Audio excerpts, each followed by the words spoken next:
A tweet. A freaking tweet. You're telling me a tweet did all of this. What's going on, everyone? Today is December 12th, and it's time for a rate update. By the way, I've got this hat on because I have a haircut in 15 minutes, so I apologize for not being as professional as I normally am. MSNBC is reporting that stocks have reached a new high as a result of Mr. Trump's tweet, or President Trump's tweet this morning, because he said that we're making progress and we're coming close to being finalizing agreement with China on trade. That little comment is what we all react to, and it drives me crazy because it's this. It's one person, don't get me wrong, an important person, but we just hang on those words. And we've heard this before, so I'm going to show you the trend that happens every single time we say we make progress with China. The China trade conversations, negotiations is really what's driving the markets right now. So let's jump in, take a peek. Okay, so I know I always start with the 10-year treasury. We're not doing that today. We're starting with mortgage-backed securities because they're reacting. It's easier to show the trend. So again, this isn't the first time we've heard about progress with China. We've heard it 4 times in the last 3 months, and I'm going to show you the first one. Okay, this right here.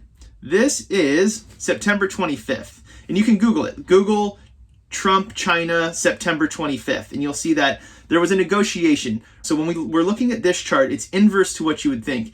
Down here is bad for rates, meaning rates are going up. Up is good.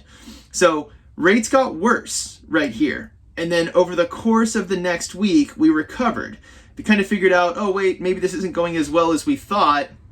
Maybe we should base our trading on data, and rates recovered, and we got to the best levels we've seen in the last 3 months.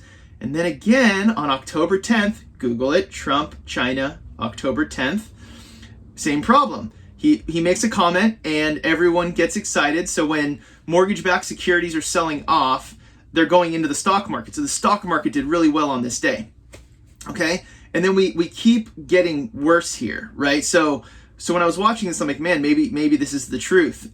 And then we found out, oh wait, not actually what's happening, and rates recovered again. Whoops. Shoot, how do I zoom back out?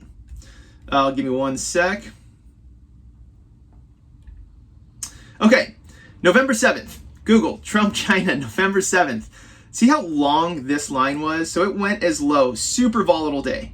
We saw mortgage-backed securities drop down to 100.6 and be as high as 100.19. 60 basis points in one day is a lot, just so you know.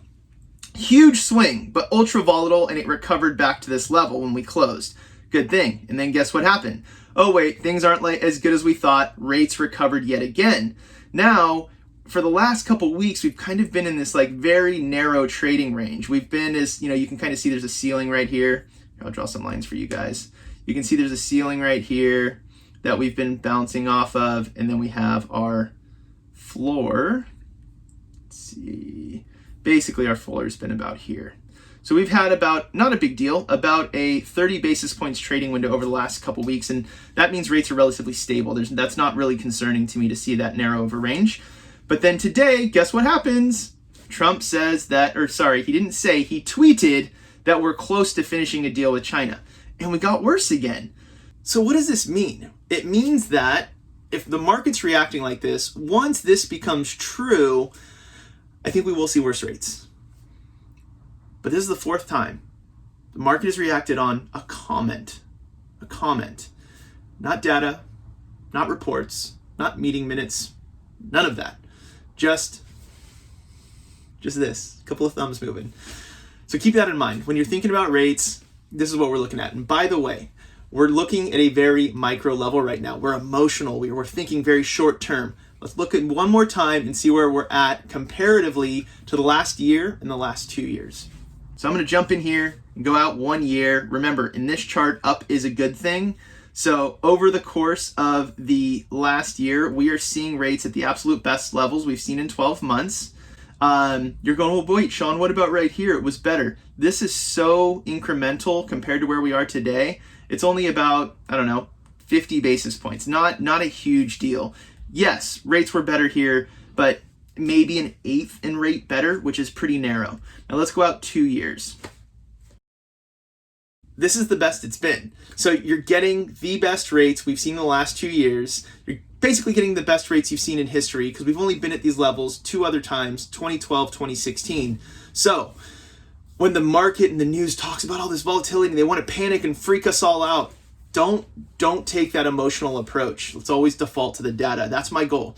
I want you guys to be very well educated. I want to make sure you're making decisions based on data and data alone. I'll always give you my professional opinion, but I'd rather give you the data so we can have a conversation about the data and then you can tell me if I'm wrong or not.